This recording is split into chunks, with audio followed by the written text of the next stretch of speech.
የመዳም ቅመሞችን ሞራላቸው ስብር የሚያደርግ ሶስት ነገሮች።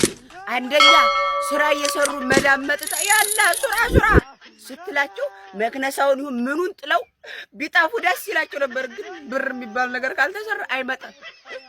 ሁለተኛ የደሞዛቸው ቀን ካለፈ ስራ ባይሰሩ ነፍሳቸው ለጥቢሩ ብሩ አሰሚመጣ በጣም ደስ ይላቸዋል። ካልተሰጡ ስራ ይሰሩ።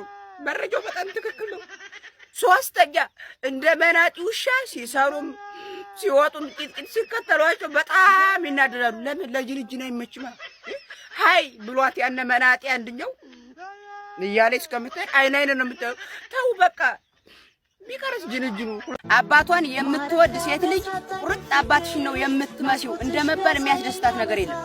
መልኳ ባይመስልም በምንም መልክ ባይገናኙ አንቺ ልጅ አባትሽ ነው የሆነ ነገርሽን ከተባለ በጣም ነው ደስ የሚላል። እኔ እኮ በምንድን ነው ሴት ልጅና አባትነት ኮንታክት ያደረጉት?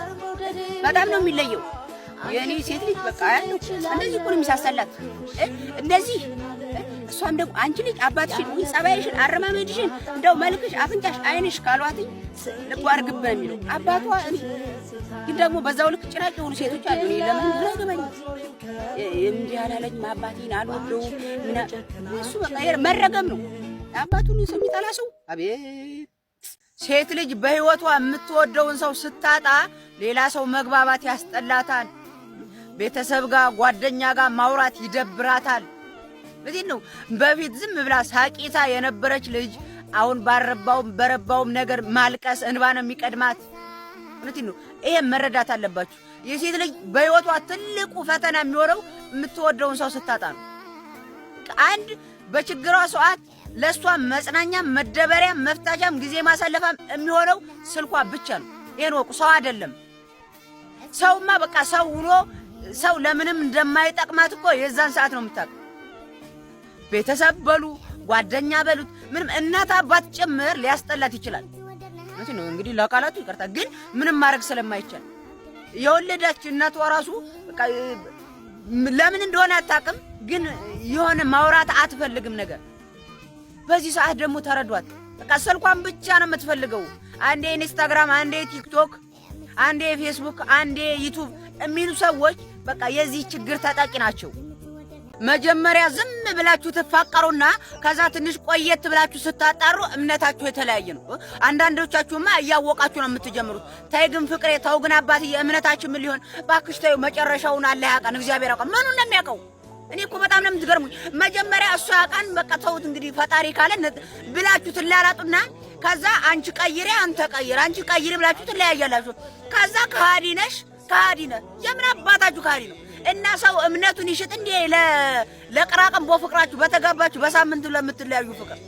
እነዚህ እኮ መጀመሪያ ስትጀምሩ ፈጣሪ ያውቃል። አንቺም በእምነትሽ ያቃንተ ያለሽ እሱም በእምነቱ ያቃን ይላል። እና ካወቀ ለምን ያጣምራችሁ? ዝም ብሎ የትኛው ይወቅ? የትኛው ነው የሚያውቀው? የአንቺ እምነት ወይስ የሱ እምነት ነው የሚያውቀው መጨረሻው? እውነቴን ነው። ይሄ ዝብረቅረቅ እያላችሁ ትጀምሩና መጨረሻ ላይ በእምነት ምክንያት ተለያይታችሁ ወንድ ልጅ ካዲ ነው፣ ሴት ልጅ ካዲ ናት። የምን አባታችሁ ካዲ ነው?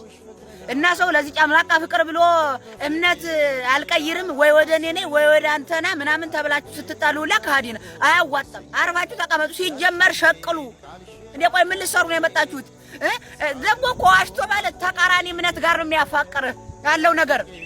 እንደዚህ ፍጥጥ እኔ ራሱ ሰሞኑን አፍቀር እያለኝ በቃ እንደውም እኔና አንቺ ፈጣሪ ያውቅልና እንፋቀራለን አላችሁ። ደግሞ በልጅነታችሁ እበትና ጭቃ ስታወቁ አድጋችሁ እዚህ አረብ ሀገር መጣታችሁ አንዲት አመት ወይ 2 አመት ሐማም ጠርጋችሁ ወደ ኢትዮ ተወርድና ኢትዮ ከወረዳችሁ በኋላ እንዴት ነው እንጀራ የሚቦካው?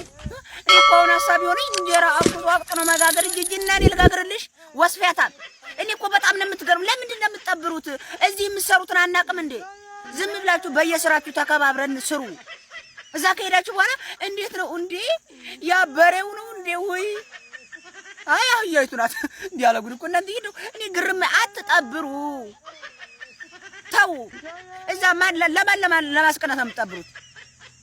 እንጀራ እንደዚህ ወይ እጄ እኮ አይችልም፣ እጄ እኮ የአረብ ሀገር አበላሸሽ። ኧረ በጣም ነው እንዴ አበላሸሽ። ማዲያት ያወጣው እጅ ነው እንዴ? አያቦካል አይችልም። እንደዚህ ነው የሚሰፋው ወይ እናቴ እየረሳሁት እውነቴን ነው። ዝም ብላችሁ ስሩ ስራችሁ። የሚያዋጣችሁ ብቻ ነው። እኔ ለወደፊት ለሴት ልጅ ሽምግልና የሚላክ አይመስለኝም። እውነቴን ነው።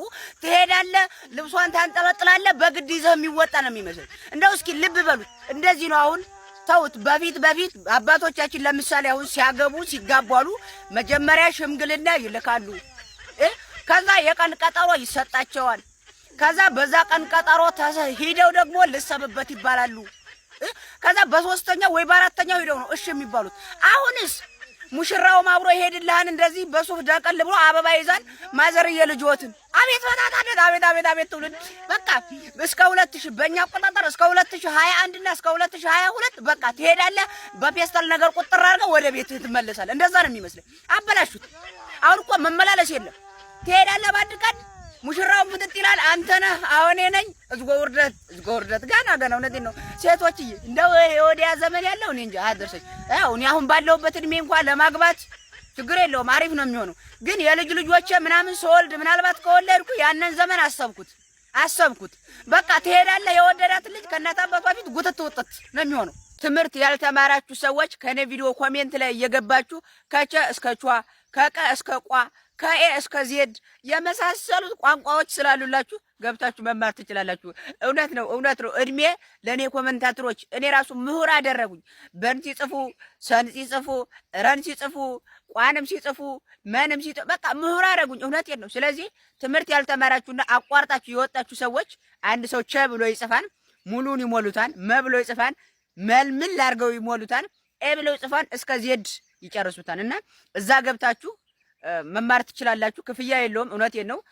ምስጋና ብቻ ነው የሚያስፈልገው። እሱም ለኮሜንታተሮች ምስጋና እያቀረባችሁ መማር ትችላላችሁ። አይምሯችሁ ማደስ ትችላላችሁ ነው የምላችሁ። እንዴ ሲጀመር እኔ የምፈልገው አይነት የፍቅር ግንኙነት ኢትዮጵያ ውስጥ የለም። በቃ ወደ ሌላ ሀገር ሂደን ልንፈልግ ካልሆነ እኔ ኢትዮጵያ ውስጥ አላገኘውም። በቃ እኔ የምፈልገውን አይነት የፍቅር ግንኙነት ማለት ውጭ ዜጋ ሂጄ ላፍቅር እንዴ? እነዛ ሳያዋጣ አይቀርም እንጂ ኢትዮጵያ ውስጥ በቃ ቆሜ መቅረቴ ነው። የምፈልገውን አይነት አሰጣጥ አቀባበል ላገኘው አልችልም። እና ቆይ ምን ይሻለኛል? ብን ብዬ ልጥፋ ልብረር ብረር አለኝ ልቤ ጎጃም ናፈቀኝ። አቤት እኔ እኮ ይሄን ድምጽ ይዤ እስካሁን ቆሜ መቅረቴ በቃ በጣም እያሳሰበኝ ነው። እውነቴን ነው።